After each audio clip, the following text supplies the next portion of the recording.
The sentence hit the room at exactly 8:12 on a Tuesday morning. You'll be assisting Tyler starting Monday. That was how Leonard Vale said it. Calm, casual, like he was changing a lunch reservation instead of gutting 18 years of my career in front of 30 people. The projector behind him still showed my presentation slide. Supply Chain Recovery Initiative. Q2 stabilization results. I had spent 6 straight weeks rebuilding the routing structure after the warehouse software collapsed back in January. We lost almost $3 million during that outage. My recovery plan saved the company from bleeding even more. Nobody mentioned that part. The conference room went completely silent. I remember hearing the soft hum of the projector fan. Somebody near the back clear their throat. One of the analysts stopped typing mid-sentence. And sitting 2 seats away from Leonard was Tyler Vale, 26 years old, fresh MBA, perfect haircut, navy suit that probably cost more than my first car. He smiled like he already knew this was coming. My name is Michael Grayson. I was 48 years old that morning, and until that meeting, I was regional operations director for one of the largest logistics firms in the Midwest. At least I thought I was. Leonard folded his hands together and looked around the room like he was unveiling some exciting new strategy. Michael's experience makes him the perfect person to support our next generation of leadership. Support. That word stayed in my head. Then Leonard kept going. Tyler will officially step into the regional operations director role effective immediately. Michael will transition into operations support associate during restructuring. Operations support associate. That was intern work. Scheduling updates. Spreadsheet cleanup, administrative support, no management authority, no department oversight, no executive meetings. I had trained Tyler for 6 months. 6 months. I taught him every warehouse system we used, every emergency process, every carrier contact that actually mattered when things went bad at 2 in the morning during a snowstorm. I showed him how to read dispatch patterns instead of just dashboards. I explained why certain routes looked profitable on paper but failed in real life. I introduced him to vendors who trusted me because I had spent years fixing problems nobody else wanted to touch. And now I was being told to assist him. Leonard must have noticed the expression on my face because he leaned back in his chair and gave me the kind of corporate smile executives use when they think they sound compassionate. This isn't about performance, Michael.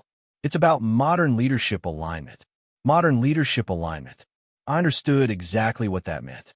Too old, too practical, too direct, not polished enough for executives who cared more about presentations than operations. Tyler adjusted the silver watch on his wrist and nodded like he was accepting an award. Nobody looked at me. Not directly. A few people stared at the conference table. Others suddenly found their laptops very interesting.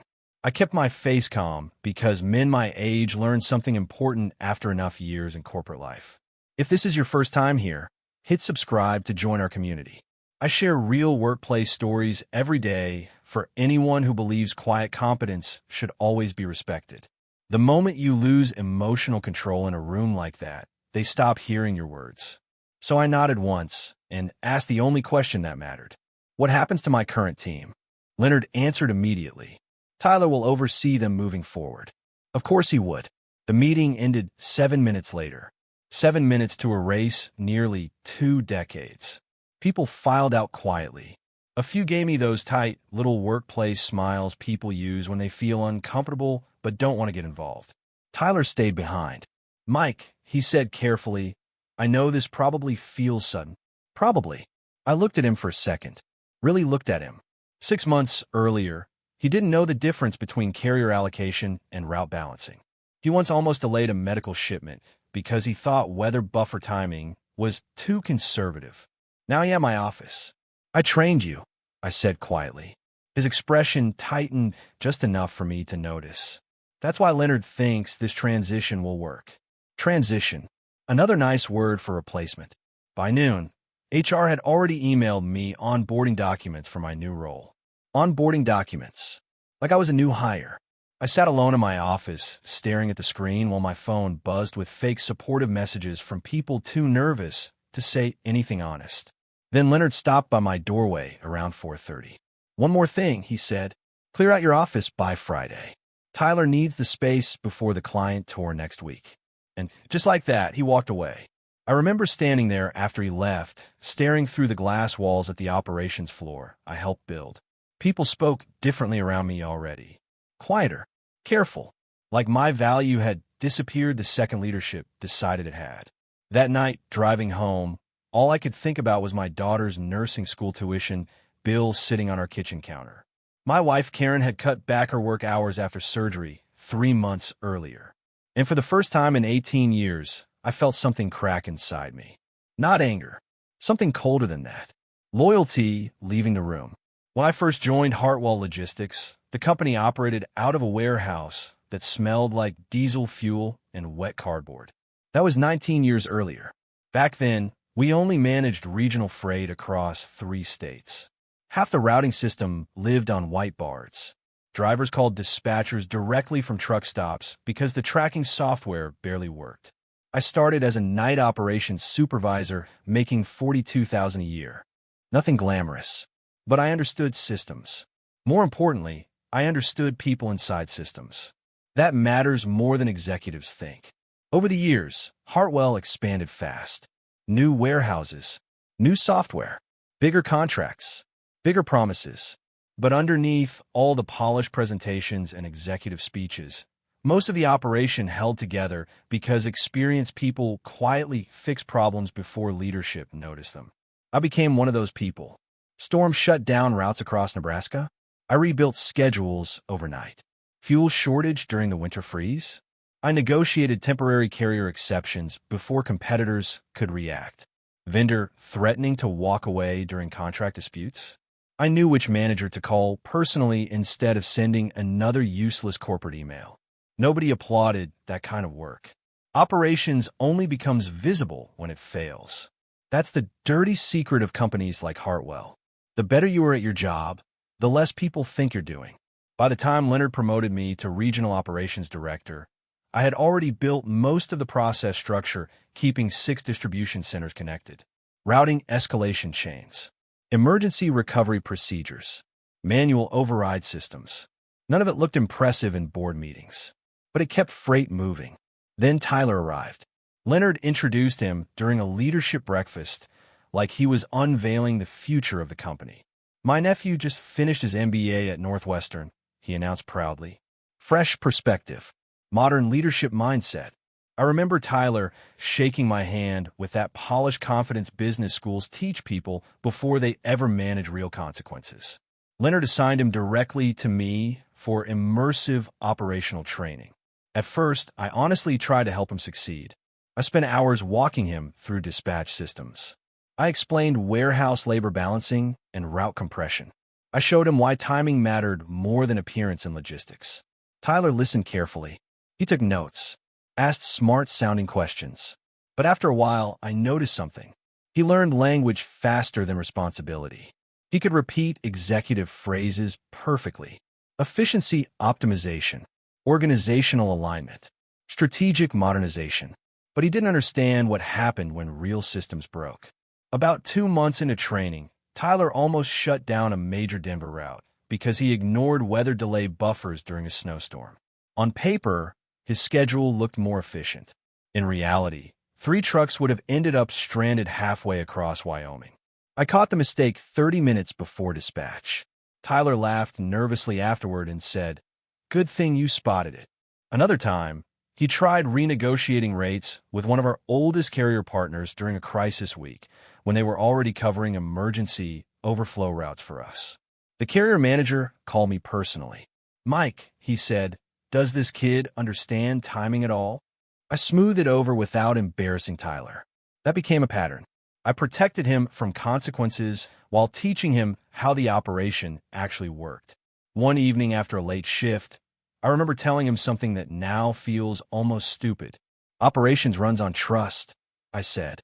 "People remember who protects them when things go bad." Tyler leaned back in his chair and smiled. "Perception matters too," he replied. "That's part of leadership now."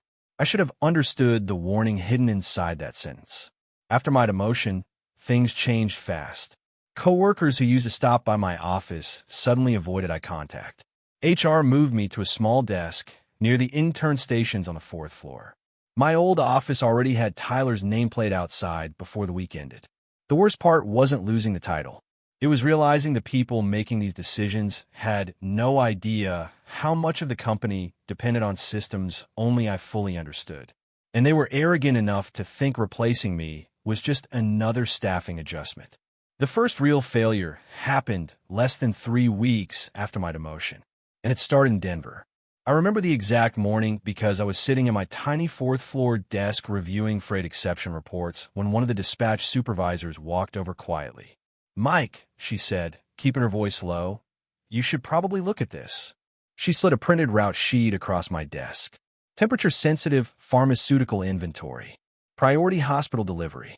Tight timing window.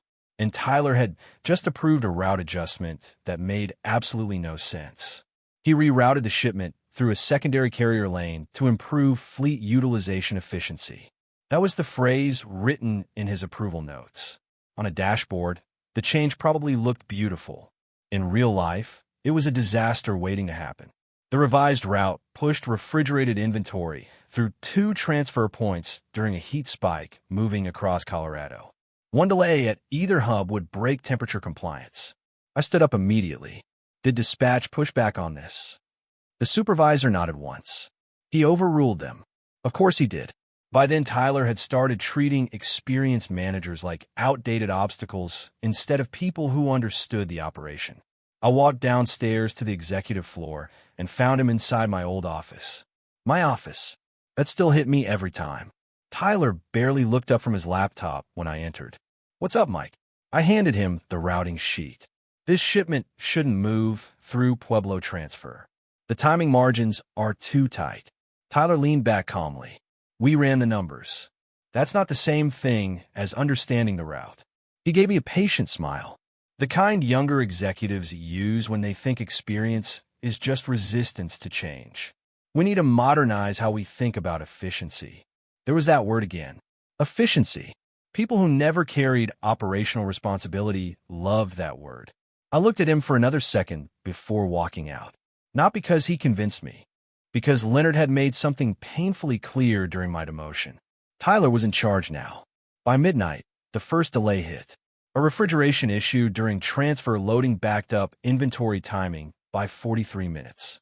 Then a highway closure outside Colorado Springs created another bottleneck. By sunrise, 3 hospital groups were threatening penalties for late medical inventory. The operations floor turned into chaos. Phones ringing nonstop. Dispatch managers arguing over reroutes. Warehouse supervisors trying to locate replacement carriers before compliance windows expired. And right in the middle of it, Leonard stormed across the floor, barking orders like the crisis appeared out of nowhere. "How does this happen?" he snapped. "Why wasn't this escalated earlier?" Nobody answered him, mostly because several people had already tried. Around 9:30 that morning, Tyler finally came to my desk. For the first time since the demotion, he looked nervous. Not openly panicked, but the confidence had cracks in it now. "I need your technical perspective before I present the recovery strategy," he said quietly. Technical perspective. That was a nice way of saying, "Help me fix this before Leonard realizes I caused it." I followed him into a side conference room where dispatch maps covered the screens. The problem took me less than 10 minutes to understand fully, and less than an hour to partially stabilize. I called an independent carrier manager named Luis Ortega down in Albuquerque. We had worked together for almost 11 years. He trusted me personally, not Hartwell, me. Luis rerouted 2 overnight refrigerated trucks through a backup lane most executives at Hartwell didn't even know existed anymore. That move prevented a complete collapse, but the company still lost money. A lot of it. Penalty fees, emergency rerouting costs, client damage control. And during the executive recovery call later that afternoon, Leonard praised Tyler for stabilizing a difficult operational challenge. I sat 3 rows back listening to that sentence, while Tyler nodded professionally beside him. Neither one mentioned my name once. That night at home, Karen noticed I barely touched dinner. "You okay?" she asked softly. "Long day." Our daughter, Emily, looked up from her nursing textbooks at the kitchen table. "You look tired, Dad." I smiled the way fathers do when they don't want their kids carrying adult problems. Just work stuff. But the truth was worse than exhaustion. I was starting to understand something dangerous. Hartwell still depended on me completely. They just didn't think I deserved credit, authority, or respect anymore. A few days later, I discovered Tyler presenting one of my old operational frameworks during a leadership review. My framework, my language, even my formatting. Only my name had been removed from the archived document. That was the moment something shifted inside me. This wasn't mentorship anymore. It was replacement. And near the end of that same week, HR sent another email announcing budget reductions targeting support staff. My department. For the first time since joining Hartwell, I seriously considered leaving. About 9 years earlier, Hartwell suffered a software collapse so bad it nearly shut down the company for 3 straight days. Executives called it a temporary systems interruption. The people inside operations called it hell. Routing data disappeared overnight. Driver schedules duplicated themselves randomly. Freight tracking started assigning inventory to warehouses hundreds of miles apart. Corporate blamed the vendor. The vendor blamed implementation. Meanwhile, trucks still needed to move. That week changed my entire understanding of how companies really survive. Not through software, not through executive strategy decks, through experienced people building invisible safety nets nobody notices until they disappear. During that crisis, I created a backup operational structure outside the main system. Nothing illegal, nothing hidden for dishonest reasons. Just practical survival, manual routing corrections, emergency contact chains, independent carrier agreements, override spreadsheets, after-hours dispatch sequences, little invisible bridges holding the whole thing together. Leadership assumed the expensive software handled everything automatically after the crisis ended. It didn't. I did. For years. Quietly. Every time the automated system made bad decisions, my manual structures corrected them in the background before executives ever noticed a problem. I never advertised that work because I honestly believed protecting the company mattered more than recognition. That sounds naive now, especially after sitting at an intern desk while Tyler held meetings inside my office. A few weeks after the Denver failure, another problem exploded. One of Hartwell's biggest retail clients started complaining about missed inventory windows and inconsistent shipment reporting. The client handled seasonal retail products, which meant timing mattered more than almost anything else. Leonard pulled me into a private meeting late Thursday afternoon. Tyler sat beside him, looking irritated before the conversation even started. Leonard folded his hands carefully. "We need stability before next month's board review." Translation: fix the problem quietly. Then he looked directly at me. Help Tyler smooth this out. Not lead. Not manage. Help. Like I was some backup mechanic they only called when the engine already caught fire. I remember staring at Leonard and realizing something painful. He still depended on me completely. He just didn't respect me enough to admit it openly. After that meeting, I started documenting everything. Emails, operational warnings, change requests, approval chains. I built folders going back years. Not because I planned revenge, because for the first time, I stopped trusting leadership completely. And meanwhile, Tyler kept getting worse. The more Leonard praised him publicly, the more reckless he became privately. He started redesigning scheduling logic to make reporting metrics look cleaner for executives. Warehouse managers pushed back constantly. Tyler ignored them. They're resistant to modernization, he told leadership during one conference call. No, they were resistant to disaster. There's a difference. One evening after work, I sat alone in my car for almost 20 minutes asking myself a question I never thought I'd ask. Why am I still protecting people who humiliated me? That question stayed with me. A week later, I got a call from Daniel Mercer. I hadn't spoken to Daniel in almost 4 years. We used to work together before he left for another logistics company out in Chicago. "Mike Grayson," he said warmly. "I heard rumors Hartwell lost its mind." I laughed harder than I expected. We talked for nearly an hour. Real conversation. Honest conversation. The kind where another experienced operations guy immediately understands what's happening without needing every detail explained. Before hanging up, Daniel got quiet for a second. You ever think about leaving? He asked. I looked out through my windshield at the Hartwell building glowing against the dark parking lot. I used to think I'd retire here. That wasn't my question. After we ended the call, I sat there a long time. Then came Tyler's big announcement. Company-wide optimization rollout. New scheduling logic. Automated routing compression. Reduced manual approvals. The second I saw the rollout structure, my stomach dropped. He was removing the hidden safeguards I built over years. The exact safeguards preventing nationwide routing conflicts. I went straight to his office. This rollout is dangerous, I told him. Tyler barely looked away from his screen. You're having trouble adapting because you built systems for a different era. Different era. I stood there for a second, watching him type confidently into a laptop connected to systems he didn't actually understand. Then I walked out quietly, because in that moment, I realized something terrifying. The collapse had already started. Tyler launched the optimization rollout on a Monday morning. By Wednesday, warehouse managers were already calling it a disaster. The new automated scheduling system looked efficient during executive presentations. Routes appeared tighter. Idle time dropped on reports. Transfer windows looked cleaner. But real operations are not presentation slides. Real operations involve weather delays, exhausted drivers, damaged trailers, overloaded docks, and dispatchers making fast decisions at 3 in the morning while executives sleep comfortably at home. The manual approval layers Tyler removed were never redundant. They were shock absorbers. Without them, small problems spread fast. A delayed truck in Kansas suddenly created overtime issues in Missouri. Missed transfer timing triggered inventory backups in Indianapolis. Drivers started arriving at warehouses with no unloading staff prepared because automated scheduling ignored real dock conditions. The first week alone burned through almost 2 months of labor budget.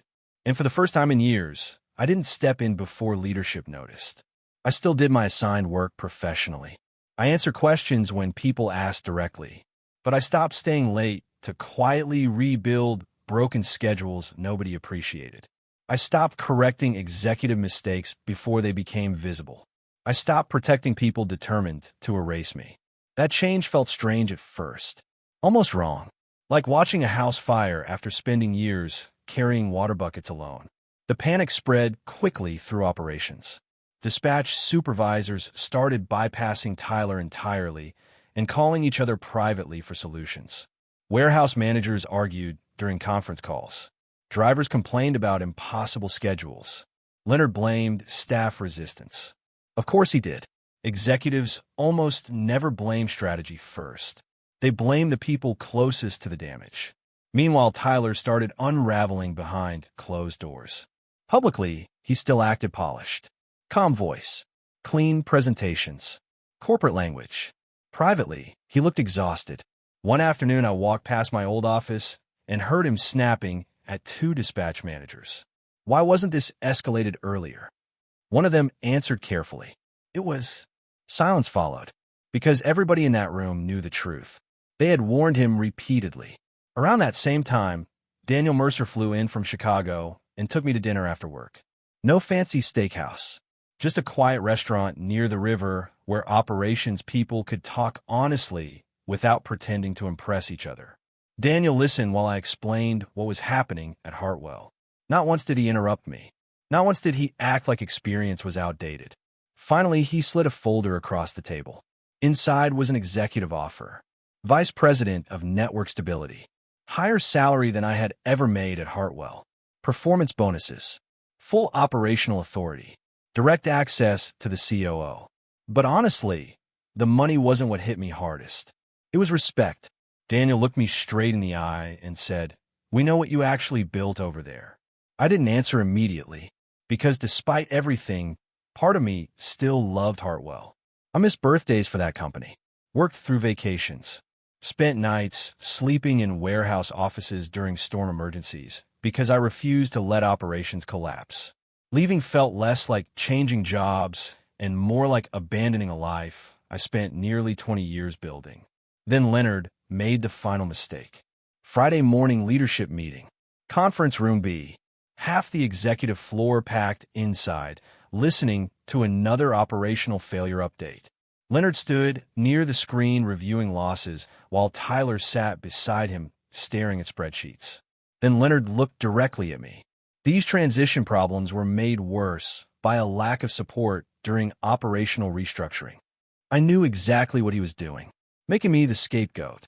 Tyler stayed silent, didn't defend me once. I looked around the room at people who knew the truth and still said nothing. And something inside me finally hardened. Not anger, clarity. For 18 years, I protected people who would sacrifice me the second it became convenient. That night, after Karen went to sleep, I sat alone at the kitchen table and signed Daniel's offer letter. The next morning, I started preparing my resignation package. I documented every system officially assigned to me, every process, every report chain, everything required by policy. But the invisible support structures I built over years, the undocumented relationships and correction systems Hartwell never cared enough to formalize, those stayed where they had always lived, inside my head. And Hartwell had no idea how much danger that created. I submitted my resignation on a Tuesday at 9:05 in the morning. 2 paragraphs, professional tone, 3 weeks notice, no emotional speeches, no accusations, just facts. Leonard called me into his office less than 20 minutes later. He tried to act calm, but I could see tension around his eyes the second I sat down. "You're making an emotional decision," he said. "No," I replied. "I'm making a professional one." Tyler sat quietly near the window, pretending to review paperwork while listening to every word. Leonard leaned forward carefully. "We're in the middle of a sensitive transition." That almost made me laugh. Sensitive transition. Interesting phrase for public humiliation followed by operational collapse. "I've documented all assigned responsibilities," I told him evenly. Leonard nodded slowly, but I could tell something finally worried him. Maybe it was the fact I looked calm. People expect angry employees to stay emotional and predictable. Quiet people scare them more, especially when quiet people understand systems leadership barely notices. Over the next 3 weeks, the atmosphere inside Hartwell changed completely. Managers whispered constantly. Warehouse supervisors pulled me aside, privately asking if the rumors were true. A few even asked if they should start looking for other jobs. Tyler tried acting confident, but the cracks kept showing. One afternoon, he stopped by my desk, holding a printed vendor escalation report. "Quick question," he said casually. "Which carrier handles emergency cold chain recovery for Western routes?" I looked at him for a second. That answer should have already been in his operational files if he truly understood the network. "It depends on the season," I replied. His expression tightened slightly, because he realized the system wasn't as automatic as he thought. My final day arrived on a rainy Thursday morning. I cleaned out my office quietly before sunrise because I didn't want some dramatic farewell scene. Most of what mattered already lived in memory anyway. By lunch, people started stopping by one at a time. Warehouse supervisors, dispatch leads, drivers from regional hubs calling directly just to say goodbye. One older dock manager shook my hand and said something I still think about. "You protected us when executives didn't understand what they were breaking." That hit harder than any title ever did. Tyler avoided eye contact almost the entire day. I think by then he finally understood he inherited a machine he couldn't actually operate alone. At 5:40 that evening, I walked out of Hartwell Logistics for the last time.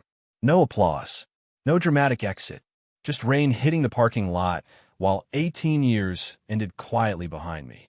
The real collapse started 48 hours later. Saturday morning, 3 simultaneous routing conflicts triggered across the Midwest network after automated balancing systems failed to compensate for overlapping delays. Normally, my manual correction structures would have caught the issue before escalation. This time, nobody even recognized the warning signs. Then carrier communication started breaking down.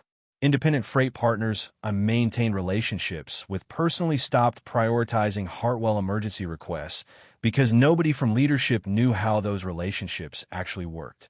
By Monday morning, one of Hartwell's largest retail clients threatened formal contract review after missing inventory delivery windows across 4 states. Former coworkers started texting me nonstop. Mike, this place is chaos. They're rerouting trucks twice. Nobody knows who approves emergency overrides anymore. Tyler keeps changing schedules every hour. I read the messages sitting inside my new office in Chicago. My new company had given me a real leadership role on day one. No speeches about modernization. No fake executive language. Just direct questions. What works? What doesn't? What support do you need? Daniel introduced me during a leadership meeting as the man who kept an entire network alive for years. And hearing that nearly bothered me more than the demotion itself, because it made me realize how abnormal Hartwell had become. That Tuesday night around 11:30, my phone rang. Leonard Vale. I stared at the screen for a moment before answering. His voice sounded completely different. No executive confidence. No polished authority. Just exhaustion. We underestimated how much you handled, he admitted quietly. I said nothing. Then he asked the real question. Would you be willing to help stabilize things temporarily? For a few seconds, all I heard was distant traffic outside my apartment window. Finally, I answered. No, Leonard. Not cruelly. Not emotionally. Just honestly. Because they only respected the work after consequences arrived. After the call ended, I walked onto the parking garage roof outside my new office building. The sun was starting to rise over Chicago. And for the first time in years, the weight of Hartwell Logistics no longer belonged to me. About 6 weeks after I left Hartwell, the company's problems stopped being internal. That's when the board got involved. Up until then, Leonard had managed to keep the damage hidden behind corporate language. Temporary instability, transitional friction, network recalibration. But eventually numbers stopped listening to executive spin. Client penalties piled up. Emergency freight costs exploded. Warehouse turnover increased because experienced staff were burning out trying to compensate for broken scheduling systems. And worst of all, customers started losing trust. In logistics, trust matters more than almost anything. Late deliveries can sometimes be forgiven. Uncertainty cannot. The board launched a formal operational review after 3 major clients submitted written complaints within the same month. I heard most of it through former co-workers still inside Hartwell, people I had worked beside for years. One of them called me late on a Thursday night and said something that stayed with me. They finally realized you were the system, not the software, not the dashboards, not the executives. Me. Investigators started digging through years of operational records, trying to understand why the network collapsed so quickly after my departure. That was when leadership discovered how many manual structures existed outside the automated systems they bragged about during investor meetings. Emergency routing overrides, independent carrier agreements, escalation chains, manual balancing procedures. None of it had been properly documented because nobody above operations ever wanted to spend money fixing the deeper infrastructure problems. It had simply been easier to let me keep carrying the weight quietly. Now that weight was gone, and everybody could finally see the damage. Tyler started unraveling fast under real scrutiny. That part almost made me feel sorry for him. Almost. He had spent his whole career operating inside presentation environments where confidence mattered more than understanding. But board investigators asked practical questions. Specific questions. Questions operations people answer immediately if they actually know the work. Why were Western recovery lanes unsupported during weather delays? Which carriers handled emergency cold chain overflow during peak demand? What manual correction process replaced failed automated balancing? Tyler couldn't answer half of it because he never truly learned the operation. He learned how to talk about it. Leonard tried defending him at first, but emails started surfacing. Warnings from dispatch managers. Concerns from warehouse supervisors. Meeting notes showing experienced staff repeatedly pushed back against Tyler's rollout plans. And sitting inside those records were my own documented concerns. Quiet, professional, detailed. Everything I warned them about eventually happened exactly the way I said it would. Nobody screamed during the fallout. That's not how corporate collapse usually works. It happens slowly. Reputation weakens. Confidence disappears. People stop defending leadership in private rooms. And eventually the illusion breaks all at once. Meanwhile, my life looked completely different. At Mercer Integrated Systems, I spent my days solving real operational problems instead of political ones. People listened when I spoke. If I warned leadership about a scheduling risk, they asked questions instead of defending their ego. Karen noticed the difference before I did. One night while we were cleaning dishes after dinner, she looked over at me and smiled softly. "You sleep through the night again," she said. I didn't even realize she was right. Emily noticed it too. "You seem lighter lately," she told me one Sunday afternoon. Lighter. That was the word. Then came the final blow for Hartwell. One of my former retail clients transferred a major regional contract directly to Mercer. Not because Mercer had better marketing, because the client trusted me personally. They wanted the person who actually understood their operation managing freight again. The financial hit to Hartwell was massive. A week later, one of my old warehouse supervisors called me with the final update. Leonard Vail was being forced into early retirement after the board lost confidence in his leadership decisions. Tyler had been reassigned out of operations entirely. No dramatic firing, no public humiliation, just quiet removal. I remember hearing the news while standing inside one of Mercer's main distribution centers, watching freight move cleanly through loading lanes. Efficient, stable, controlled by people who respected experience instead of pretending they had outgrown it. And for the first time since that meeting at 8:12 on a Tuesday morning, I finally felt vindicated. A few months after leaving Hartwell, I found myself sitting alone in my office early one morning before the rest of the building woke up. Chicago was still dark outside. The warehouse floor below me buzzed quietly with forklifts and loading crews preparing outbound freight. And sitting on my desk, beside a coffee cup, was a company badge. Vice President of Network Operations. Simple title. Simple plastic badge. But it meant more to me than the office I lost at Hartwell ever did. Because this one had been earned honestly.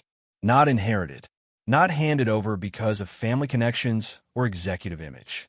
Earned. I used to believe loyalty guaranteed respect. That if you worked long enough, sacrificed enough, fixed enough disasters quietly enough, eventually leadership would recognize your value. But companies don't always reward the people carrying the real weight. Sometimes they reward the people best at presenting confidence. And for years, I confused being needed with being valued. There's a difference. Needed people get called during emergencies. Valued people get protected before emergencies happen. That lesson cost me almost 2 decades. Looking back now, I realize Hartwell trained me to disappear inside my own competence. Every time I quietly solved another crisis without demanding recognition, leadership became more comfortable overlooking me. Not because they were evil, because people naturally stop noticing foundations that never crack. It wasn't until I left that everyone finally understood how much of the building rested on work they barely acknowledged. At Mercer, things felt different from the beginning. Meetings were shorter. Questions were direct. Inexperienced employees weren't treated like outdated equipment waiting to be replaced. One afternoon during a national planning review, our COO stopped the meeting halfway through and asked for my opinion before making a major routing decision. Not as a formality, not to make me feel included, because he genuinely wanted the answer. That small moment hit harder than any bonus I ever received at Hartwell. Respect sounds quiet when it's real. A few weeks later, I got a text from one of my old dispatch supervisors back at Hartwell. "Still rough over here. Turnover's bad. More managers leaving. Nobody trusts leadership anymore." I stared at the message for a long time. Part of me still felt sad for the people left behind. Most of them were good workers trapped under leadership that cared more about image than reality. But for the first time, I didn't feel responsible for saving them. That burden finally belonged to someone else. Sometimes I still think about that conference room. The projector humming behind Leonard. Tyler adjusting his watch. The moment 18 years of loyalty got reduced to a support role nobody respected. At the time, it felt like humiliation, like the end of my career. But now I understand something I couldn't see back then. That meeting didn't destroy my future. It exposed the truth about my present. Hartwell only valued me when my absence created consequences they couldn't ignore anymore. And honestly, that realization changed me more than the demotion itself. Not into a bitter man, just a wiser one. These days, I leave work at reasonable hours. Karen smiles more. Emily starts nursing school next fall without us worrying how to pay for it. And every once in a while, I look down at the badge sitting on my desk and remember something important. Companies often mistake polished confidence for leadership until reality tests both. And when that test finally comes, the people who built the Real Foundation are usually the last ones still standing.